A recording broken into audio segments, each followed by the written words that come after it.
तहर उम्र 9 साल बा लेकिन तहर मन में सबर नहीं खे मोर।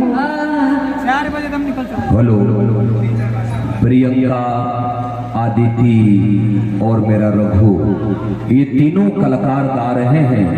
इसके बाद में जितने हमारे कैमरा वाले भाई हैं, आप जिनके दरवाजे पे आए हैं, आपका बहुत बहुत स्वागत है। इसके बाद मैं गोलू राजा को खड़ा करूंगा एक गीत के लिए। उस गीत को आप लोग रिकॉर्ड करके ही जाइएगा, क्योंकि वो गीत जो गोलू जी गाएंगे उसको रिकॉर्ड करना है। आप जिनके दरवाजे पे आए हैं, आपका बहुत बहुत स्वागत है। वो गीत रिकॉर्ड करके जाना, पहले ये वाला रिकॉर्ड कर लीजिए। वाह, आओ। नहीं, सब लोग तो खड़ा हुए, छोटे बाबा, बबीता दीदी, बाकी गोलू राजा जी अभी तक के लिए खड़े नहीं हुए हैं। जो घमासान में अकेले अकेले सब लोग गा ले, बाकी घमासान एक बार तो चाहिए ना। तो हम चाहेंगे कि हमारे गोलू राजा जी एक बार खड़े होंगे तो बड़ा अच्छा लगेगा। और फिर से आइए ना बबीता जी, आप भी आएंगे इसमें।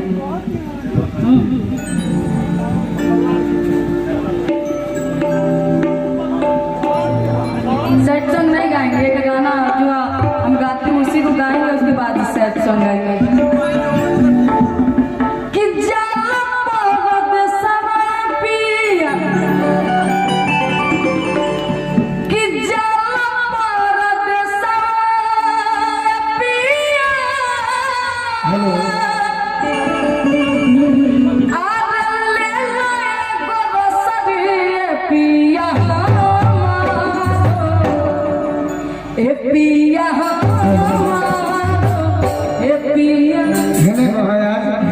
रोज कितना दिन हमारा खाते को और ये कह के बुढ़वा हम ऑफिस में कहेंगे ज्यादा करके। अच्छा बात, मौका मिलम बाजे बबीता खाती को हम बिल्कुल कहेंगे। बाकी ये तो कहा जाता है कि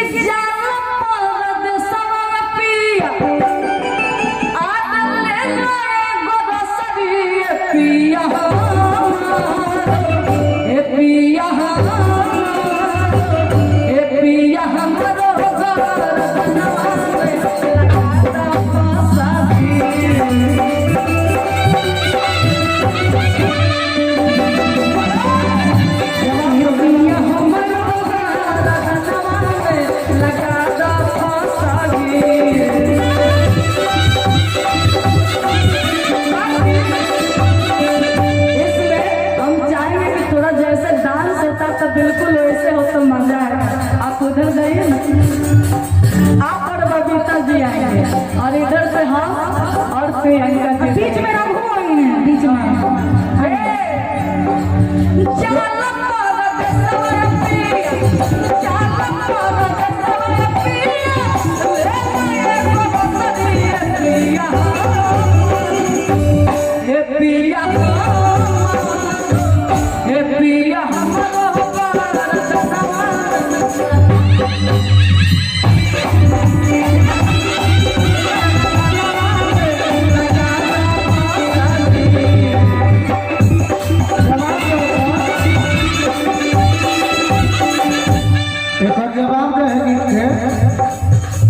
इनका गीत के जवाब दी। खाली बहन मानला सब है, कलाकारी में कंपटीशन शुरू हो जाला, कब आगे बढ़ो। तू गर्दन में फसरी लगावे के बात मत करो। हमारा आंख में देखो तारा के प्यार कितना बा। देखो कि का देखे लो ऐसे हंस के जान ले होगा गोरा में कस के।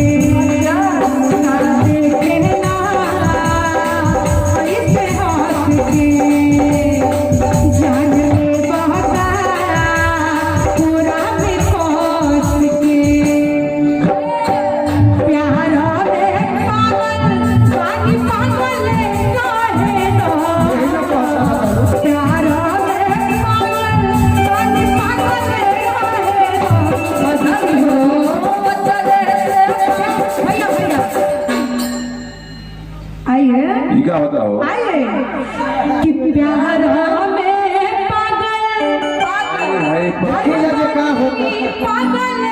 दो धनी हो।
सखी मन कर फेंक दी काट के सखी ओ ये पिया मत जाके चूस बाटे हो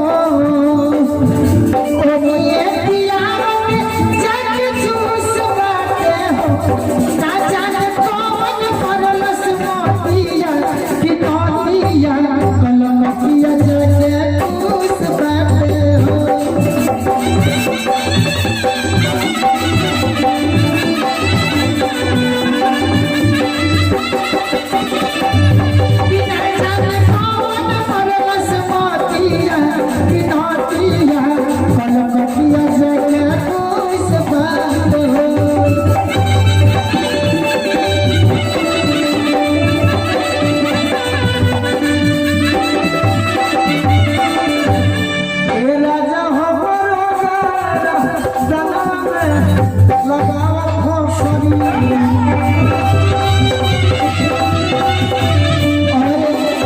आदित्य जी कौन बात को कहते हैं कि राजा हमारो गर्दन में लगा दो फसरी बाहर जतन तबे न जाई के बाहरवा सोइए हमके भुलाई हा जानी के बाहरवा सोइए हमके भुलाई हा जानी जाई के बाहरवा सोइए हमके भुलाई हा जानी हे राजा हो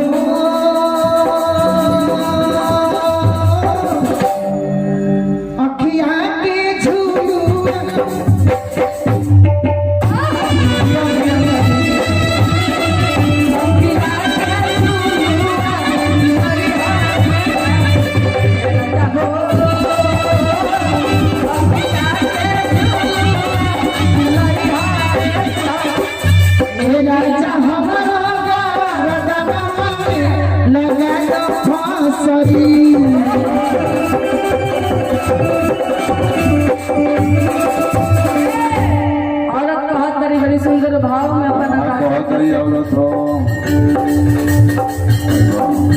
देखनी सोनी चांदी के दिलवा के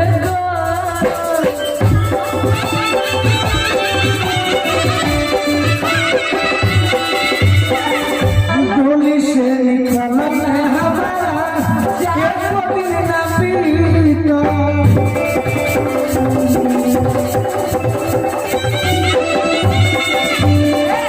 डोली से उतारला हमरा चार दिन न पीता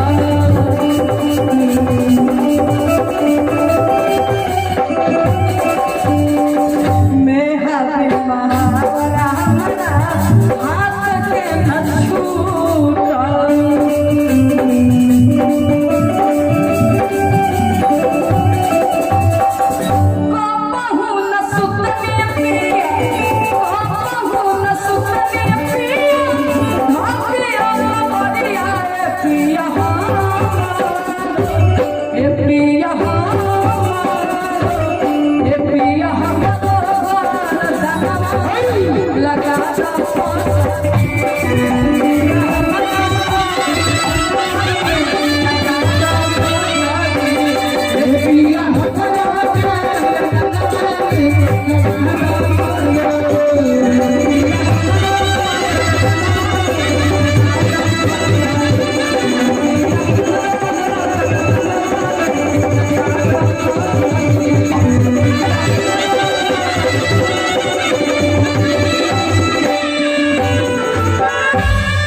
अब एक लाइन देखिए भैया है